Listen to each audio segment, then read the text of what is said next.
আমরা করতেছি স্লোগান হচ্ছে সংগ্রাম সংগ্রাম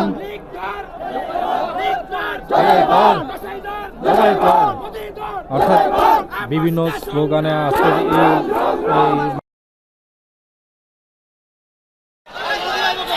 এই যে আপনাদেরকে দেখাচ্ছি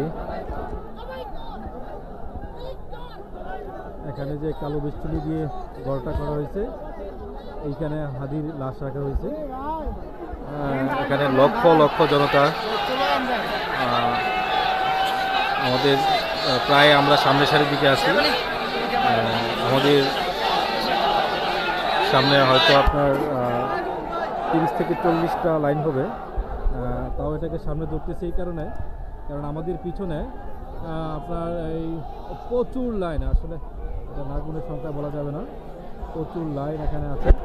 আর এটা হচ্ছে সংসদ ভবনের দক্ষিণ পাশে, আর তার পাশে হচ্ছে আপনার সংসদ ভবনের যে রাস্তাটা আছে সেই রাস্তাটা পুরো ব্লক, আসলে না গেলে দেখানো অসম্ভব।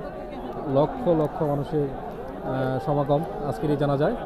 আমরা এই বিপ্লবী হাদির জানাজায় আজকে এই লক্ষ লক্ষ মানুষের সমাগমে জানাজা অনুষ্ঠিত হবে ইনশাল্লাহ।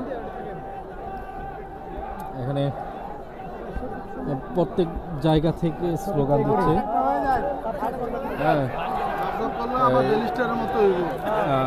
বিভিন্ন জায়গা থেকে স্লোগান দিচ্ছে মানুষ দাঁড়িয়ে দাঁড়িয়ে।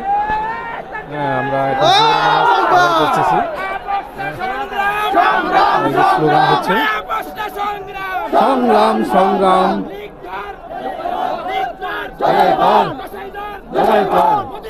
অর্থাৎ বিভিন্ন স্লোগানে আজকে এই মানুষের সমাগমের মধ্যে বিভিন্ন স্লোগান হচ্ছে, বিভিন্ন জায়গা থেকে স্লোগান দিচ্ছে।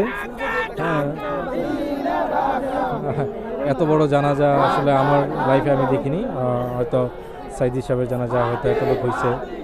আমার মনে হচ্ছে তার থেকেও বেশি লোক এই জানাজায় সমাগত হয়েছে। তো এই যে সংসদ ভবনের চারদিক দিয়ে বিজিবি সেনাবাহিনী দিয়ে আপনার বেষ্টনী করা, অর্থাৎ যাতে কোনো দুর্ঘটনা ঘটলেও সেখানে যাতে কেউ ঢুকতে না পারে সেভাবে তারা বেষ্টনী দিয়ে রাখছে। বিভিন্ন জায়গা থেকে স্লোগান হচ্ছে, আমরা একটু স্লোগান শুনি।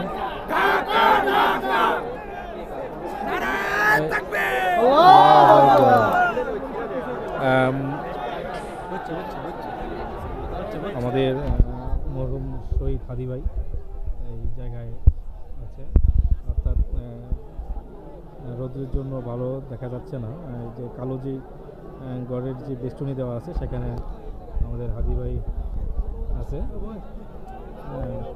তো প্রায় সামনের দিকের অবস্থান থেকে তোলা, তো প্রায় লক্ষ লক্ষ মানুষের সমাগম। আমরা নরসিংদী থেকে আসলাম, আমাদের সংগঠনের পক্ষ থেকে আমরা 3 দায়িত্বশীল ব্যক্তি আসলাম এখানে। বিপ্লবীদের জন্য সবাই আসা উচিত ছিল।